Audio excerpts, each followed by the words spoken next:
आज के दिन सारे बहुजन दिमाग लगाएं और सोचें कि बाबा साहब डॉक्टर अंबेडकर ने मनुस्मृति जलाई क्यों आखिर? उनके बाप में दम है संविधान बदल देंगे? अरे संविधान की बदौलत मंच पर बोलते हैं वो। अगर मनुस्मृति का दम था तो देश के अंदर कहीं इस दुनिया में इस देश को नक्शे पे पहचाना नहीं जाता। अगर आज हमारे देश की पहचान है तो भारतीय संविधान से देंगे। अरे तुम संविधान को खत्म करोगे, हम जैसे लोग या तो खत्म कर देंगे तुम्हें या खुद खत्म हो जाएंगे। हम मरने मिटने को तैयार है लेकिन संविधान नहीं हटने देंगे। मनु की प्रतिमा इसलिए लगी हुई है ताकि मनु के पुत्र उसको देख कर कहते रहे कि हमारे पिता ने इस देश को बांटने के लिए क्या काम किया था, ताकि वो ये देखते रहे कि जिस माँ की कोख से पैदा होते हैं उसी माँ को कहते हैं कि तू मंदिर में नहीं घुस सकती।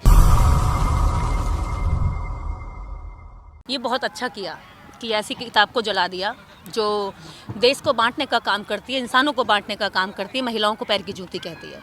तो ये दिन वास्तव में महिलाओं के लिए आज़ादी का दिन है और इसको पूरे देश की महिलाओं को मनाना चाहिए।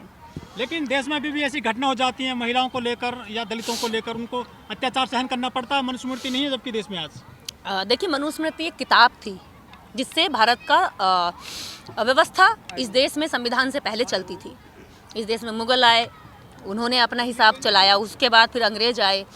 लेकिन बाबा साहब डॉक्टर अंबेडकर ने उसको पढ़कर जानकर ये समझ लिया कि देश की जनता के लिए किसी भी तरह से हित में नहीं और राष्ट्र की उन्नति के लिए ये किताब एक तरह की बाधा है। तो उन्होंने उस किताब को जलाया। लेकिन वो विचार अभी भी उस किताब के जनक जो थे, उनके पुत्र, उनके बच्चे, उनकी औलादें उस किताब के जो विचार हैं आज भी सामाजिक व्यवस्था में लागू करके रखना चाहते हैं और लागू किए हुए हैं क्योंकि वो वहीं से सोचते हैं। देश को आज़ाद हुए 75 साल हो गए हैं, क्या अभी भी लगता है कि मनुस्मृति कुछ लक्षण बच रहे हैं देश में? देखिए, मुझे ऐसा लगता है किताब जली है, अभी विचार जलना बाकी है। तो विचार कैसे जलेंगे? हम जलाएंगे। कैसे जलाएंगे? अभी विचार जलाने का काम चल रहा है। यहाँ से लाखों लोग ट्रेंड होकर जा रहे हैं और हम लोग कर रहे हैं रात दिन काम, विचार जला रहे हैं। तभी तो हम उनके निशाने पर हैं, तभी तो हम उनके दुश्मन हैं, तभी तो उनको बुरा लगता है, तभी तो उनको गुस्सा आता है कि वो हमारे किताब जल की कोई दिक्कत नहीं है। किताब जलाने वालों से उनको भी कोई दिक्कत नहीं है कि किताब एक कागज का टुकड़ा है। विचार जलाने से दिक्कत होगी और विचार से ही इंसान बनता है, विचार से ही देश बनता है, विचार से ही देश बिगड़ता है, लोग बढ़ते हैं और लोग विचार से ही एकजुट होते हैं। बंटने वाला विचार खत्म होना चाहिए, बंटने वाली किताब जलनी चाहिए। डॉक्टर अंबेडकर, बाबा साहेब के पास इस दुनिया के अंदर सबसे ज्यादा किताबों का संग्रह था। जो व्यक्ति दुनिया की सारी किताबों को पढ़ता है, सारे धर्मों को पढ़ता है, सारी पुस्तकों को प्रेम करता है और अपने घर में जिसके पास कपड़े इतने नहीं है, किताबें इतनी ज्यादा हैं, जिसकी दीवारों में इतनी ईंटें नहीं है, उसके पास इतना बड़ा मकान नहीं है लेकिन किताबों का ढेर है, ऐसे व्यक्ति ने अगर मनुस्मृति जलाई तो जरूर उसके पीछे कोई ना कोई कारण है। आज के दिन सारे बहुजन दिमाग लगाएं और सोचें कि बाबा साहब डॉक्टर अंबेडकर ने मनुस्मृति जलाई क्यों आखिर? आज ये सवाल खड़ा होना चाहिए और सारे लोगों को पढ़ना चाहिए कि मनुस्मृति क्यों जलाई। मनुस्मृति को आज जलाने से ज्यादा जरूरत है पढ़ने की, और जब पढ़ लो तो भरे चौराहे पर जला देना ताकि साक्ष्यों के साथ कह सको कि ये मेरे विरोध में थी। लेकिन जो दलित महिलाएं हैं, बहुजन महिलाएं, वो तो अभी कथाओं में जाती हैं, वहाँ पढ़ती हैं, कथाओं किताब पढ़ती हैं, कथाओं में जाती हैं, तभी तो अगले दिन बलात्कार की घटनाएं आती हैं, बाबा लोग कुछ भी कर देते हैं। तो कथाओं वाली जो महिलाएं हैं ये जाने कि डॉक्टर अंबेडकर ने ही आपको किताबों का हक दिया। कथाओं का हक तो आपको 1947 से पहले भी था, आपके पास कुछ भी नहीं था। अगर शरीर आज अच्छा दिख रहा है, कपड़े दिख रहे हैं, तो ये तुम्हारी मेहनत का दम नहीं है, ये डॉक्टर अंबेडकर मेहनत करके गए थे कि तुम खरीद कर इसको सम्मान से पहन सको। दलित महिलाएं करवा चौथ नहीं छोड़ रही हैं, नवरात्रि नहीं छोड़ रही हैं, यहाँ से जाएंगी, हो सकता है कल सोमवार का व्रत रख लें लोग बाग। ये बहुत सारी महिलाएं छोड़ रही हैं और जो महिलाएं नहीं छोड़ रही हैं हो सकता है अभी उनमें डर है, क्योंकि डर अंदर बिठा दिया। उनको लगता है अरे मैं व्रत नहीं करूंगी तो कहीं मेरे पति की मौत ना हो जाए, कहीं पति को बुखार ना आ जाए, कहीं छींक ना आ जाए। आज यहाँ से कई सारे लोग, सर्दी हो रही है, जुकाम खांसी हो जाएगी तो जो आस्थावान लोगों का क्या इसीलिए वो बुखार हो गया, इसको सारा वो गाड़ी दे रहा था, देवी दत्ता को गाड़ी दे रहा था, इसलिए इसको जो है बुखार हो गया।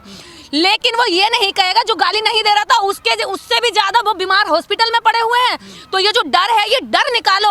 आपके शरीर एक साइंस है।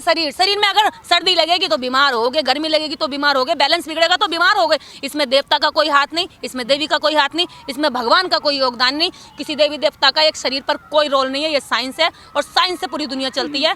किसी भी देवता भगवान ने ना किसी भी चीज का आविष्कार किया। अगर ये माइक भी है जिससे हम बोल रहे हैं और ये कैमरा भी है लोगों के हाथ में, तो ये साइंस है, किसी भगवान की देन नहीं है। बीजेपी के मंत्री अनंत हेगड़े वो कह रहे थे कि हम संविधान बदलने आए देश में। उनके बाप में दम है संविधान बदल देंगे? अरे संविधान की बदौलत मंच पर बोलते हैं वो। अगर मनुस्मृति का दम था तो देश के अंदर कहीं इस दुनिया में इस देश को नक्शे पे पहचाना नहीं जाता। अगर आज हमारे देश की पहचान है तो भारतीय संविधान से है। इस दुनिया का सबसे बड़ा लिखित और लोकतांत्रिक संविधान भारत के अंदर है। लोग जब जितने लोगों ने अभी नेपाल में संविधान बना, 10 साल पहले जब नेपाल का संविधान बन रहा था तो सबसे पहले उन्होंने भारत का संविधान पढ़ा और उसके बाद उन्होंने संविधान लिखा।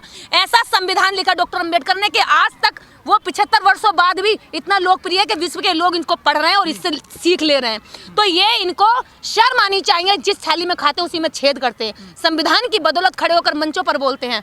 अगर वो किसी कुर्सी पर बैठे प्रशासनिक या शासन की कुर्सी पर बैठे हैं तो वो संविधान की नियुक्ति के आधार पर बैठे हैं और बात करते हैं कि संविधान को खत्म कर देंगे। अरे तुम संविधान को खत्म करोगे, हम जैसे लोग या तो खत्म कर देंगे तुम्हें या खुद खत्म हो जाएंगे। हम मरने मिटने को तैयार है लेकिन संविधान नहीं हटने देंगे। लेकिन वो तो हिंदू राष्ट्र बना रहे हैं आजकल। कोई हिंदू राष्ट्र नहीं, इनकी कल्पनाओं का हिंदू राष्ट्र है। ये हिंदू राष्ट्र के नाम पर देश की अज्ञानी, अशिक्षित और बेरोजगार जो युवा है उसको हाँकना चाहते हैं। हाँकना मतलब जैसे वो गडरिया जो बहेलिया हाँकता है ना, उनको क्या कहते हैं, जानवरों को, भेड़ों को, ये वैसे हाँकना चाहते हैं। लेकिन मुझे लगता है कि इन्हीं बेरोजगारों में जब इन पर लठ पड़ेंगे ना, जैसे जैसे ये सुधरते चले जा रहे हैं, बेरोजगार पिटेगा तो अकल आती चली जाएगी। जितने क्या कहते हैं, जितने भी अधिकारी कर्मचारी हैं, जब इन पर डंडा पड़ रहा तो ये भी सुधरते चले जाएंगे। इन पर जितना जितना इनके साथ होता चला जाएगा वो सारे धीरे धीरे लाइन पर आते चले जाएंगे और ये बीजेपी बहुत अच्छा कर रही है। ये सरस्वती बहुत इस साल बहुत सर्च किया गया है। आपने सरस्वती को लेकर कई बातें बोली हैं। आपको डर नहीं लगता कि अब मानहानि का केस हो जाएगा आप पे? हो गया, मेरे पर केस हो गया। अभी 10 मिनट पहले ही मैंने बयान दर्ज कराए हैं अपने फ़ोन पर। मेरे साथ अभी एसएचओ थे तो मैंने उनसे कहा, बोले कि क्या करना। हमने कहा देखिए आप इसको कोर्ट में लेकर जाइए, मैं इस केस को ख़त्म करना नहीं चाहती, मैं इस केस को आगे ले जाना चाहती हूँ। मेरे ऊपर निराधार मुकदमा लगाया गया, लेकिन इसका आधार मैं कोर्ट से पेश करना चाहती हूँ। अगर मैंने सरस्वती के बारे में बोला है तो इसके पीछे सीधा और सीधा वेद पुराणों का लिया गया सारांश है। मैंने मत्स्य पुराण से पढ़ा है। अगर सरस्वती ने कुछ गलती की है, उसके पिता ने उसके साथ अगर रेप किया है तो वो मैंने अपने मुंह से नहीं, अपने आपास से नहीं बोला है। ना तो वेदों की मैं रचयिता, न मैंने उनको लिखा, तो मैं दोषी कैसे हुई? अगर किसी ने व्यक्ति ने किताब लिखी है तो वो दोषी हुआ, जिसने पब्लिश करी है वो दोषी हुआ, जिसने वो प्रिंट करी है वो दोषी हुआ। निर्देश कैसे दोषी हो गई? ना तो वो मेरे यहाँ से पब्लिश हो रही है, ना उनको मैंने लिखा है। अगर आपको मुकदमा करना है तो उन पर करिए ना, जिन्होंने ये लिखा है कि सरस्वती के पिता ने सरस्वती के साथ यौनाचार किया। तो मैं कैसे दोषी हुई?